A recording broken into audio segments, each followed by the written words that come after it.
Hello and welcome back. I'll be attempting to demonstrate the Incalmo technique today on the Jasa channel.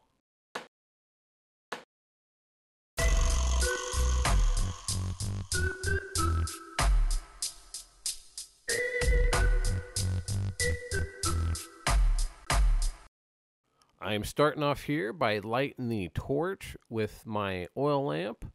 I'll demonstrate that in a future episode.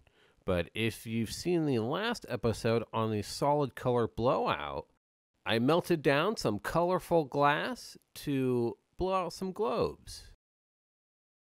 And now with this classical Incalmo technique, I will begin to attach these globes together. I'm blowing out and shaping these holes on the ends. These will be the connection points. And that last one was the Ketchup Red. This one is the OJ from Alchemy. It looks red right now, but that's just the cadmium glowing from the inside. It'll turn back to its nice orange juice orange once it cools back down. I'll use my mini jacks tool to open up the hole, and then the brass reamer to finalize the shape. And I'll heat both connections very hot and connect them in the flame. And now I know getting them connected centered at first can be pretty difficult. It is something that takes some practice. But then again, lampworking itself does take a lot of practice. And now I haven't practiced this technique as much, but I'll do my best here to give you a good demonstration. And now I can't remember if a bridge is normally used for this technique, but my channel between the globes is a little bit small, so I think I could use the extra stability. But I'll put it in the kiln for about 10 minutes so the bridge doesn't crack, and I'll start on the yellow globe. Gotta pull a little bit of glass out before I can pop the hole. I'll blow it out a little bit to just thin that wall out some more, and then go in and pop it in the flame. And that's one of the better ways to avoid creating bubble trash, which is glass debris. And so I got a pretty good response from the last video. A lot of extra subscribers joining up. I want to say thank you for watching and welcome to the channel. I like to do a lot of artistic and scientific projects with glass. Sometimes I like to focus on classical techniques like this Encalmo design, which I believe originates from Murano, Italy. Murano is well known for their art and history with glass. They specialize in very elaborate vessels and other sorts of glass decor. They use mostly soft glass, which has a lower melting point than this borosilicate. But for this vessel here, I'm trying to heat up that middle area and blow it out very evenly. And so I'm liking how the seam looks. It's looking pretty even there. There might be a little bit of cloudiness, a little devitrification, but hopefully that won't affect the overall piece. And now I'm taking off that support bridge. It won't be thrown away, but recycled into another project. And then I need to remove the rest of that clear glass. That way it's just the orange glass remaining.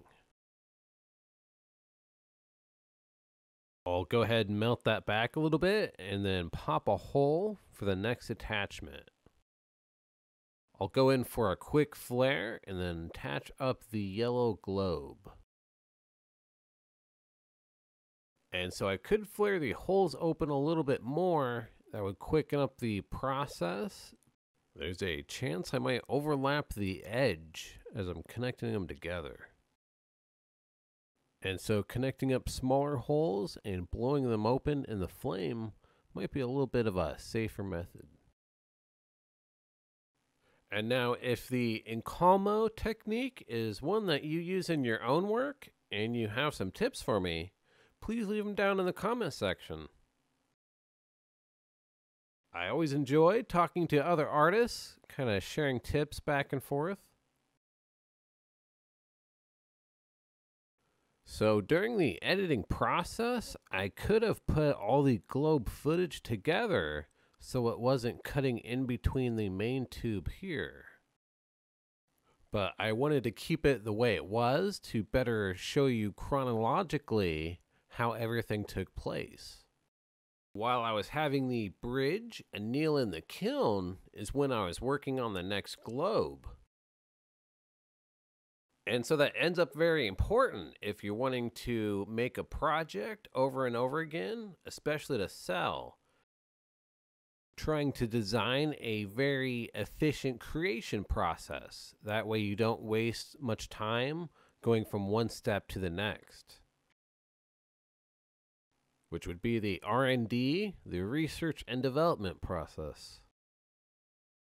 And so for this one here, I think it would have been more efficient to combine the red and orange separately from the green and yellow, and then combine those two together, instead of combining them all one after the other like I'm doing here.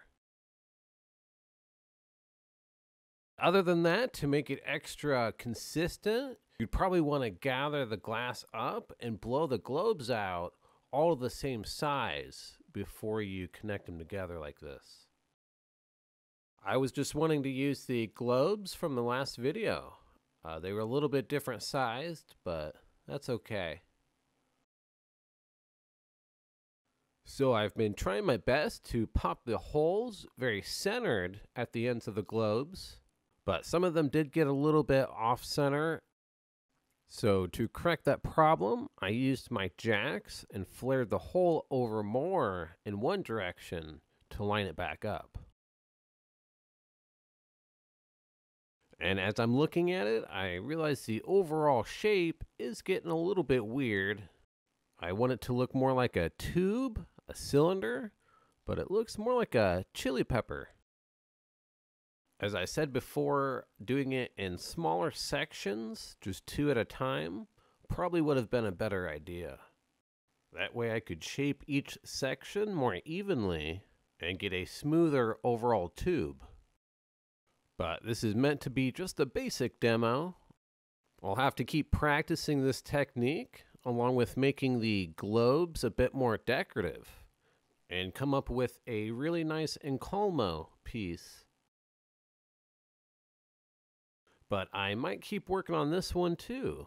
Maybe add a decorative base, turn it into a flower vase. But for this video, I just want to get the rest of the globes on to complete the rainbow. And now I didn't include the black or white globes, and I'm not going to put on the purple globe either. For that one, I used a silver striking color, so if I would attach it on, it would most likely strike even darker than it is now. And so I'll go ahead and finish up the end of the blue Mystique. I wish I could have gotten the tube a little more consistent, a little more smoother. But sometimes it's not a good thing to focus too much on your mistakes in your work. Just enough so you know what you need to fix in order to make it better. If you're too hyper-focused on your mistakes, especially early on, you may begin to devalue your work altogether and begin to lose interest in making it. But to finish making this work, I'll go ahead and pop it in the kiln for 30 minutes at 1050, and we'll see how it looks. And so I'm liking these colors. They're really popping. The sections aren't the smoothest, but the seams in between them turned out very nicely. And so we've reached the end of the episode. If you've enjoyed what you've seen, please share this video. If you want to join me in this glass blowing adventure, make sure to subscribe. And as always, stay melty.